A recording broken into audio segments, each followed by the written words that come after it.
Hello, hello, hello. Welcome to the 2018 IndyCar Season Awards. It has started 2 weeks ago, or almost 3 weeks ago, and haven't done it yet, but here we are almost 3 weeks later. Here we are for the 2018 IndyCar Season Awards for, I'm assuming, episode 8 of Gas and Go. Originally, I could have done this a few days after the IndyCar season, or a week or two after, but I've been slacking and busy at the same time. But here we are, finally doing it. So yeah, so we got 6 categories for the IndyCar Season Awards. Our first category is Driver of the Year. There are 5 drivers that pretty much impressed me the most throughout the season, surprisingly, amazingly, and wowingly. Here are the 5 drivers.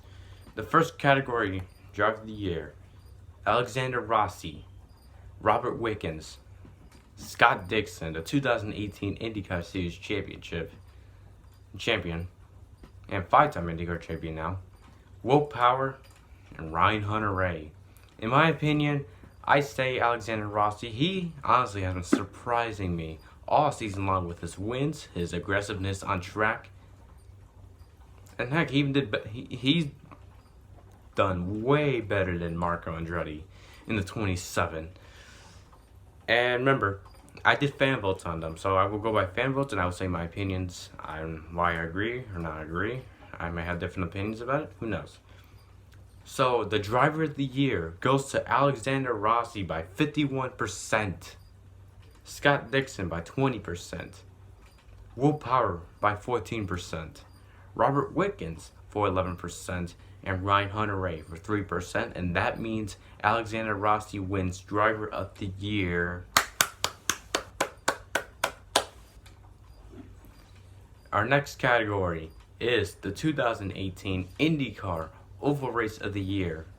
First up, we got Gateway, Indianapolis 500, Pocono, Texas, and Phoenix. In my opinion, I would say Gateway was the best IndyCar race of the year. Indianapolis 500 was good, Texas is decent, Phoenix was decent. I didn't put Iowa there because the race was meh. It was decent, and I only can do 5 optional votes about it. So yeah, in my opinion, I say Gateway, but surprisingly, the 2018 IndyCar Roval Race of the Year goes to Texas with 47%. Texas was alright. It was a decent race, but I'm surprised everybody picked Texas for the most votes. And second place is 43%, Indianapolis 500. And the other 3, Gateway, Pocono, and Phoenix, were 3%.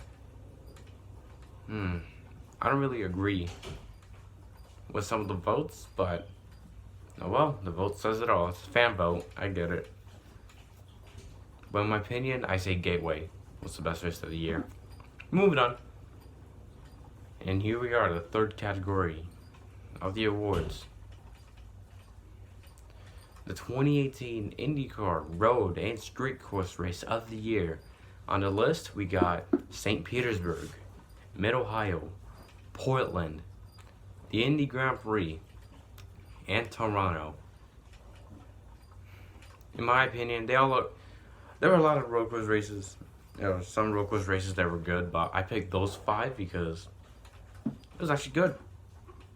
In my opinion, honestly, there's like 3 good road races I liked: St. Petersburg, Portland, and Toronto. But the winner of the road street course race of the year goes to St. Petersburg with 50%. Portland with 28% second. Mid-Ohio 14%. A caution-free race, but it was a good race too. Toronto with 8%, and the Indianapolis Grand Prix, no votes at all. big downer for the Indy Grand Prix. In my opinion, St. Petersburg, Portland, Toronto were great, but I enjoyed St. Petersburg. It was one hell of a race. It was one crazy of a race. I liked it. So I would agree on St. Petersburg. I mainly like St. Petersburg, Portland. Both those races were amazing. Toronto was good as well. Oh yeah, I didn't clap for the second one, but I'm clapping on the third one now. Alright, here we are, the second half of the 2018 IndyCar Season Awards fan vote. Next category is unluckiest IndyCar driver of the year. There were these 5 drivers that did not have any good luck throughout the entire season. The big shocking one in 2018 is Simon Pagenaud, the 2016 IndyCar Series champion. It was a very struggle year for Pagenaud. Next up, Ed Carpenter, Ed Jones, Matthias Leist, and Tony Kanaan. And the unluckiest IndyCar driver of the year goes to Simon Pagenaud with 38%. I really hate to do this to the Simon Pagenaud or the other unlucky IndyCar drivers, but it was just, I don't know, but it was a big struggle for mainly Pagenaud and Kanaan. I don't know about Carpenter, Jones, and Leist, but Pagenaud, Kanaan would... Actually, Pagenaud was the biggest shocker of the unluckiest driver. I would agree with Pagenaud. He's got 38%, Tony Kanaan 29%, Ed Jones with 17%, and tied Ed Carpenter and Matthias Leist with 8%. Whew, not the best award to give, but it had to come out. And here we got the unluckiest moment of the year. I think this is our 5th category. First up, James Hinchcliffe missing the Indianapolis 500. Robert Wickens' St. Petersburg finish. Oil Serbia and Stefan Wilson pitting with 5 to go at the Indy 500. Alexander Rossi's championship defeat, and Robert Wickens' early season ender crash at Pocono. Man, there were a lot of unfortunate ones. The biggest unluckiest one, in my opinion, has to be the Robert Wickens St. Petersburg one, because the day before the race, we were like, who the heck is Robert Wickens? Because he started on the pole, and he dominated the race, leading 169 laps out of 110. And then Rossi got into him in the first corner. Wickens went along for a ride and crashed. But I do agree with the Pocono one. Very unfortunate that happened. Hopefully he'll come back next year. Ready. And the unluckiest moment of the year goes to Robert Wickens' early season under crash at Pocono.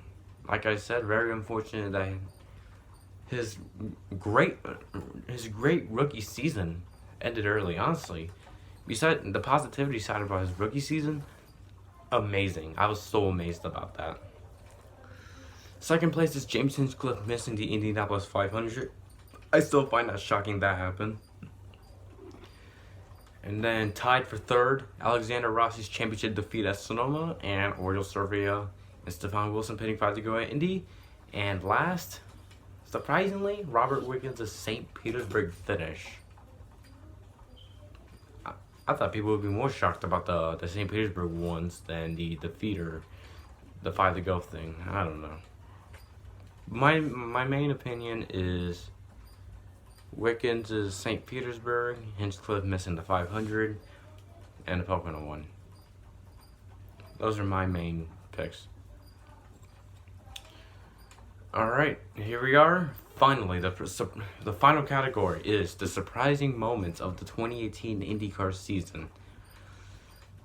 First up, we got Robert Wickens starting on the pole at St. Petersburg. Takuma Sato holding on Ryan Hunter-Reay to win at Portland. Spencer Pigot finishing 2nd at Iowa. Charlie Kimball bringing home 5th place at Toronto for Carlin Racing, a new racing team that's known for Indy Lights and other open wheel series, but a new IndyCar team from this year.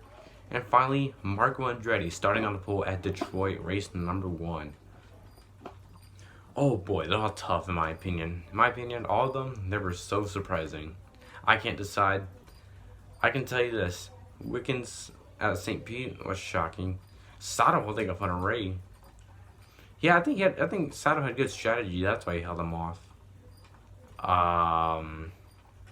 As a Spencer Pigot fan, I was so amazed he finished second at Iowa. That was awesome for Pigot finishing second. One of these days he'll win a race.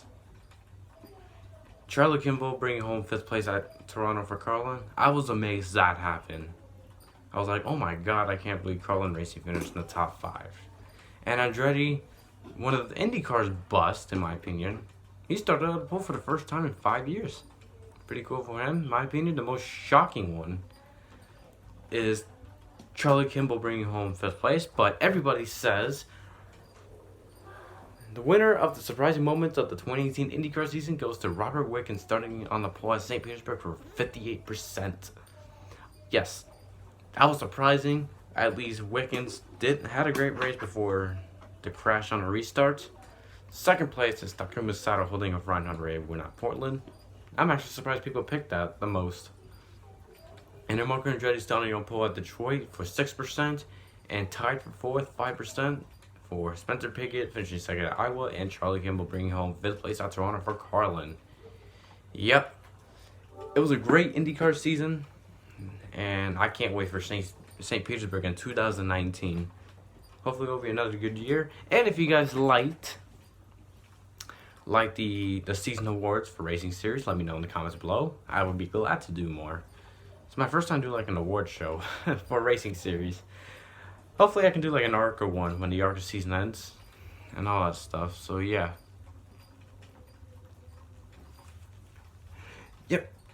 I want to say thank you guys for watching this video. Comment, like, and subscribe for more on my social accounts. Instagram, I'm Impress25 Nation 48. Like my Facebook page, IndyCar 48 Nation Films. Don't forget to turn on my notifications for more videos. And thank you guys for supporting E Nation. And I'll see you guys in the next video. Goodbye, everybody.